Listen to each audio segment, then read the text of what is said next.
Bonsoir à toutes et à tous. L'OM a perdu et ça faisait bien longtemps que ça n'était pas arrivé à l'extérieur. Plus d'un an. On va débriefer évidemment ce qui s'est passé du côté de Rennes et on va aussi se projeter. Tout de suite, voici le sommaire de ce qui nous attend. On va se demander si ce match n'a pas été l'œuvre d'un homme, Clément Turpin, ou si la défaite est plus large que ça. Y a-t-il aussi une responsabilité de Villas-Boas par exemple? On parlera de plein de sujets, mais aussi de ce match contre Reims qui nous attend dès samedi à 19h. Ça arrive très très vite et c'est important de s'y projeter rapidement. On est avec Arnaud Chabert en plateau. Bonsoir Arnaud, préparateur physique. Toujours. Passé notamment par les Comores, Martigues, t'en as fait plein. Hein. Marseille, Consola. Ouais, j'ai pas mal voyagé. Ouais, c'était pas mal. Voyager. Pas voyagé beaucoup aux Comores, mais sinon on a quand même fait dans la région. Oui, on reste ici quand même. Ça va? Tout va bien. Pas trop affecté par la défaite d'hier soir? Non, pas plus que ça. Je pense que ça peut permettre de nous relancer un petit peu dans une nouvelle dynamique. Ça va être bien. On est aussi avec deux journalistes qui nous font le plaisir d'être là. Ils avaient été là aussi pendant le premier confinement. On avait été avec eux pendant les petites émissions. On était tous chez nous. Ils sont là ce soir. On commence avec Pierre Maturana de SoFoot. Salut Pierre, comment ça va? Ça va et toi? Ouais, très bien, merci d'être là. On est également avec Constant Wishrek de Foot Mercato. Salut Constant. Salut à tous. Deux journalistes parisiens, mais amoureux de l'Olympique de Marseille, faut-il quand même le préciser. Messieurs, on rentre dans le vif du sujet avec ce match perdu du côté de Rennes, une série de 6 victoires consécutives qui s'arrête, une série de plus d'1 an d'invincibilité à l'extérieur qui s'arrête.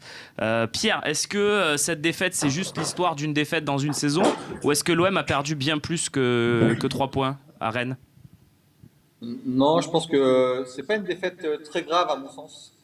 C'est une défaite qui est un peu emmerdante dans le sens où tu aurais pu prendre une vraie avance en tête du championnat, mais l'OM a quand même un ou deux jokers dans sa manche et comptablement elle fait pas si mal que ça cette défaite. Et en plus, dans le scénario, on peut trouver des circonstances atténuantes à cette défaite à partir du moment où tu as fait 20 bonnes premières minutes, une bonne première demi-heure même. Et c'est vraiment le scénario du match qui te flingue un peu, quoi.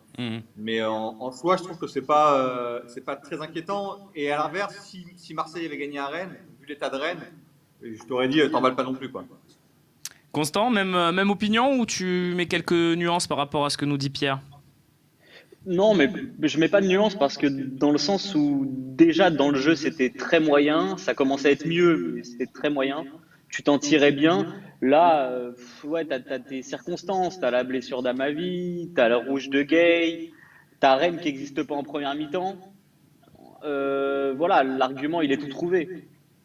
C'est t'es à 10, on peut essayer de nous vendre il y a des équipes à 10 qui jouent.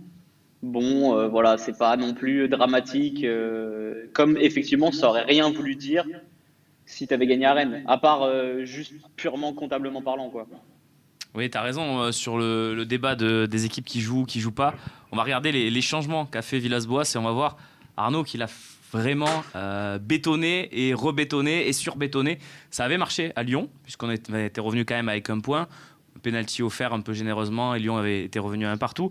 Là, on commence le match dans cette compo. Nagatomo remplace Amavi sur blessure. Et puis, il y a cette expulsion de Pape Gay, très précoce, 35e minute, qui met l'OM en difficulté. Et là, Arnaud, premier changement à la mi-temps, c'est Germain qui remplace Benedetto. Bon, faut-il y voir là déjà un changement défensif ? Tout à fait.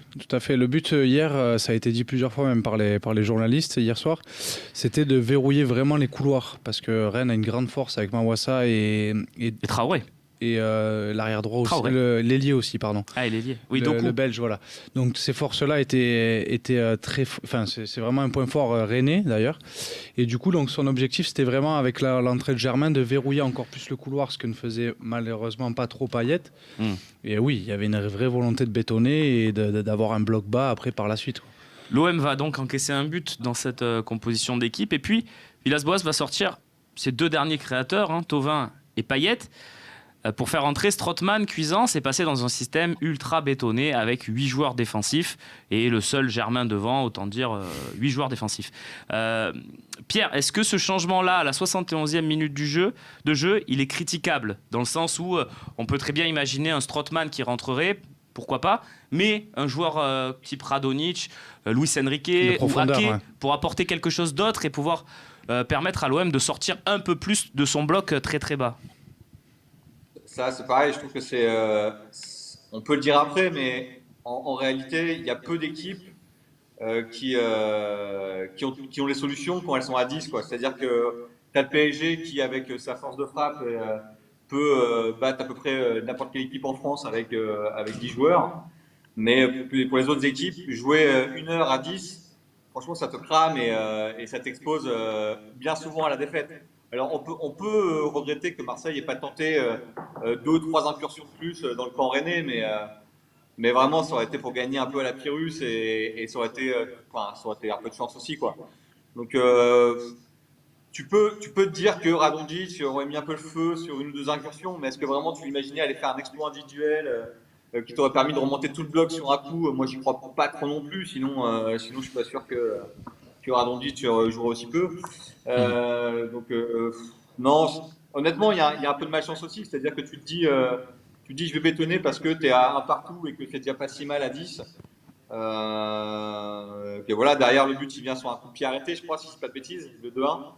Oui, tout à fait. Donc tu vois, bon voilà, ça tu peux pas non plus tu peux pas le prévoir, tu peux pas te dire, tu peux essayer de défendre dessus, mais on peut regretter. Je pense qu'on peut plus regretter la défense au coup de pied arrêté que la structure défensive en fin de match. D'accord. Je préfère.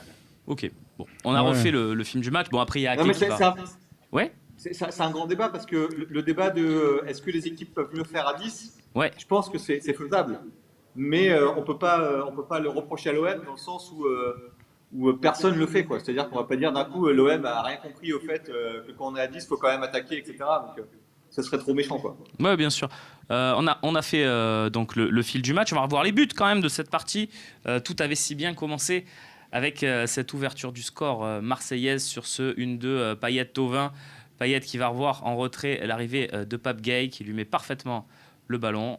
Et Pape Gueye qui envoie un super missile dans le but de Salin. Puis il y a cette expulsion qu'on ne verra pas, mais suivi des 2 buts rennais. Donc ce premier avec ce Traoré, l'arrière droit qui vient couper devant Balerdi.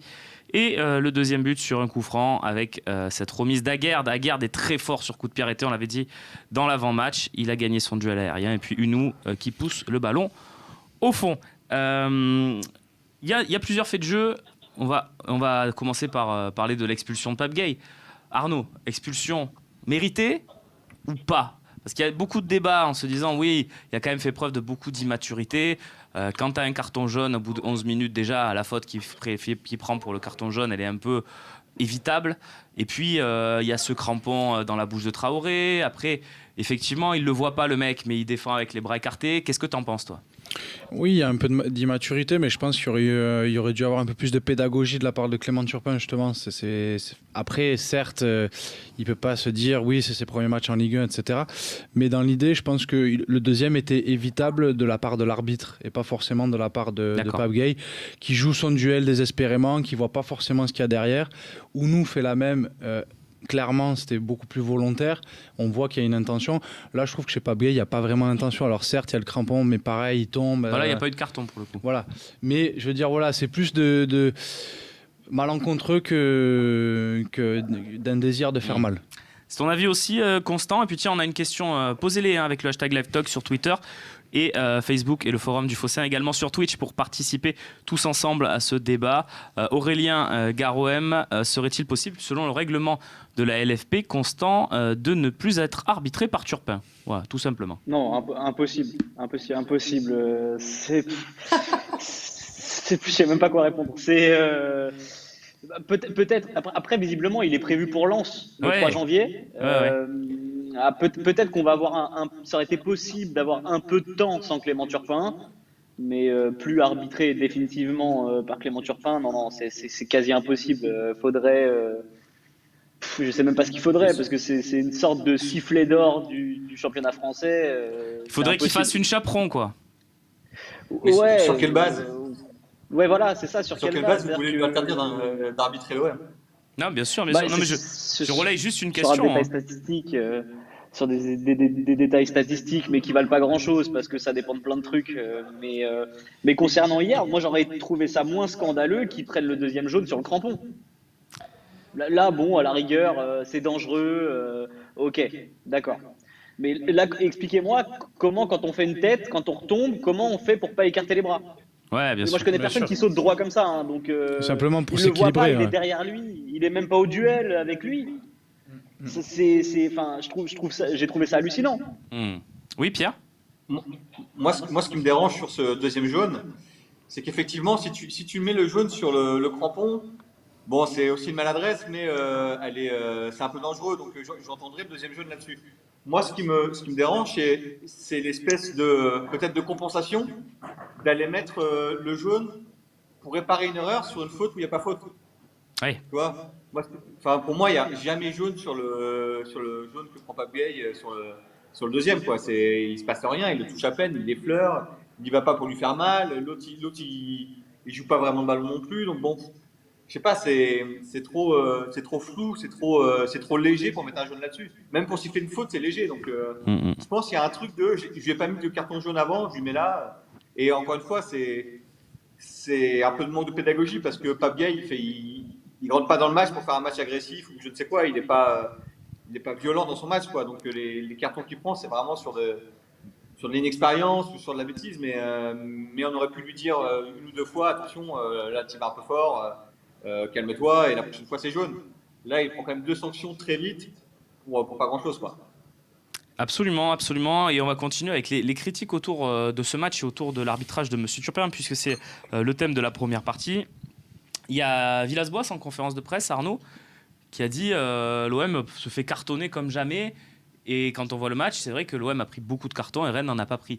Donc on peut aussi peut-être à un moment donné se poser des questions, non?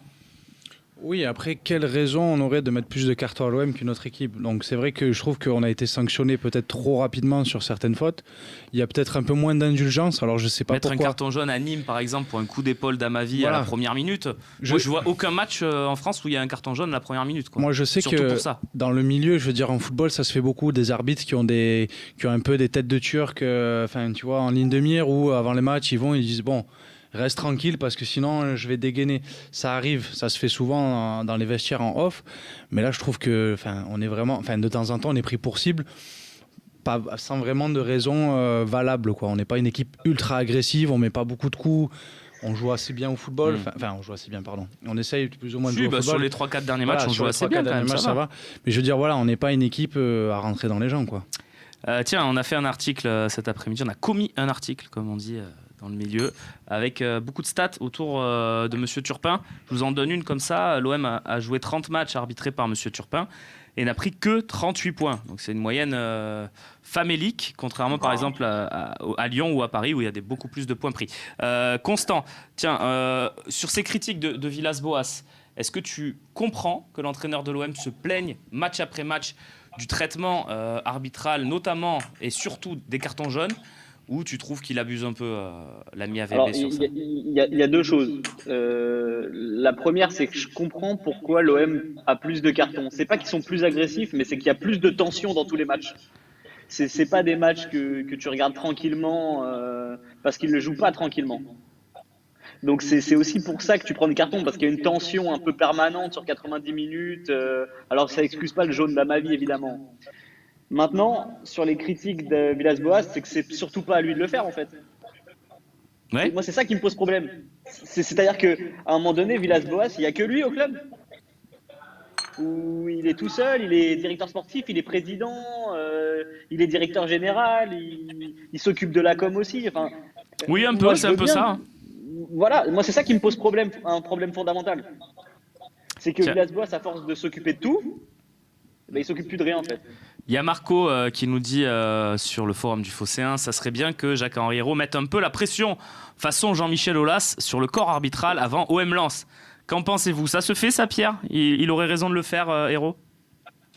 Bah, tout le monde n'est pas Olas, hein, donc non, je pense que ce serait assez maladroit et assez mal vu. Moi, de façon générale, je suis assez mal à l'aise avec cette question-là. Je suis vraiment pas sûr qu'il y ait un complot anti-OM. Je pense que si tu regardes les 200 premiers matchs de Ligue 1, il y a forcément dû avoir des cartons tôt pour d'autres équipes. J'entends que quand on est supporter, on a toujours cette impression, cette impression-là, parce qu'on n'est pas toujours objectif et c'est normal et ça me fait marrer. Mais en vrai, je pense pas que les arbitres rentrent en se disant tiens, l'OM c'est une équipe de boucher, on va leur mettre un carton dès le départ faut les faire chier, quoi. Donc, je pense que ça peut venir, comme le dit Constant, peut-être de la tension qui est en plus dans le match de l'OM, mais à mon avis, c'est quasi inconscient, quoi. Je pense que faut pas rentrer dans une parano arbitrage anti-OM, quoi. Ah non, mais c'est pour ça que je justifiais les cartons, Pierre. Tu es en train de faire l'équipe de l'OM en ce moment, quoi. Oui, Constant? Je disais, Pierre, c'est pour ça que je justifie les cartons. Ils sont pas imaginaires, hein. C'est justement comme il y a de la Non, bien sûr. tension, ça crée un peu plus de regroupement, de choc, de trucs qui sont pas. Ouais. Et les adversaires en jouent aussi, hein. Attention, c'est le jeu. Il y a un autre fait de match, messieurs. Arnaud, je pense que je suis persuadé que tu as un avis là-dessus. C'est cette sortie de Salin façon Anthony Lopez, qui d'ailleurs, Tout à on fait. l'embrasse, Anthony Lopez, hein, qui a enfin été sanctionné d'un penalty après une sortie façon Sur MMA. Thauvin. Donc, oui, la sortie de Sur- Salin sur Sur Thauvin. Thauvin, ouais. Et Lopez qui donc a offert un but en toute fin de match à Brest, merci à lui. Qu'est-ce que tu penses de cette sortie? Est-ce que tu trouves si c'était Anthony Lopez par exemple, on aurait une partie de débat, là je l'aurais sous les yeux, Lopez le fou furieux, jusqu'à quand? Là c'est Ça Salin passe qui mieux, sort ça sur passe mieux, Thauvin. c'est Salin. Mais est-ce que pour toi il y a faute? Comment ça se passe? Bah, Landreau, sur le moment, essaye de défendre son acolyte, mais je suis pas fan de la sortie de Salin. Je trouve que, ok, certes, tu sautes, tu décolles. Je veux dire, tu vas aller plus haut, tu lèves avec tes genoux, pardon, tu montes tes genoux à la poitrine. Mais là, clairement, il le voit arriver, il fait en sorte, il le prend bien, quoi. Il peut lui casser une côte ou, ça peut faire très très mal. Moi, je suis pas fan de sa sortie et j'y vois. Les gardiens sont vicieux, hein, sont assez vicieux dans les airs. Dès qu'ils peuvent faire mal, ils font mal. Ils se protègent certes, mais dès qu'ils peuvent faire mal, ils le font. Là, clairement, sur celle-là, elle est vicieuse pour moi. Pour la fin, voilà, quand tu pratiques un peu le foot, elle est vicieuse. Vous êtes d'accord les gars à distance là sur cette intervention de Salin? Ouais, Moi, je pense qu'il plutôt, c'est faudra vrai se qu'on pencher a- un jour, hein. Pardon Pierre, vas-y, si je vous lance tous les deux en même temps, c'est normal que vous parliez en même temps. Vas-y Pierre. Non, mais je suis assez d'accord avec l'analyse qui a été faite. C'est toujours dur de juger un peu des intentions d'un gardien. Souvent, tu les ressens mieux au ralenti, par exemple, où tu vois que il y a peut-être une impulsion en plus qui n'est pas forcément utile. Il y a peut-être un demi-tour ou un quart de tour qui n'est pas forcément utile et qui peut faire mal à l'adversaire. Et c'est vrai que ça peut rentrer un peu dans le poste, dans les caractéristiques du poste de gardien, quoi. Alors, Mandanda n'est pas du tout comme ça. Ben non, c'est ça, ils le font pas tous quoi. Non, pas tous, mais il y en a quelques-uns quand même.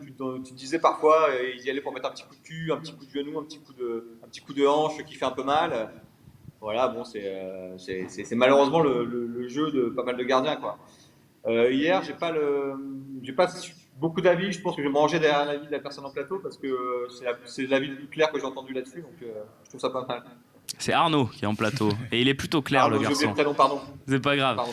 Pas de souci. Constant, on va clore le dossier Turpin avec cet autre fait de jeu. Il y en a eu quand même pas mal, hein. C'est ce moment en première mi-temps où il y a une passe qui semble volontaire au gardien de but. Quel est ton avis, toi? Non, moi, je pense il foire totalement ce qu'il veut faire. Le joueur? J'ai pas du tout, j'ai pas du tout l'impression qu'il veut la passer à son gardien. J'ai regardé 3-4 fois le ralenti. Sur le moment, j'ai dit, c'est clair, il fait une passe. Ouais. Et au final, j'ai pas du tout l'impression qu'il la fasse en fait. C'est-à-dire que j'ai l'impression qu'il essaye de la remettre un peu où il peut. Et ça revient vers le gardien. Enfin, D'accord. c'est l'impression que j'ai. Pas choqué donc. Si tu regardes justement, c'est Pierre, non Pierre. C'est Pierre et Constant. Constant, excuse-moi.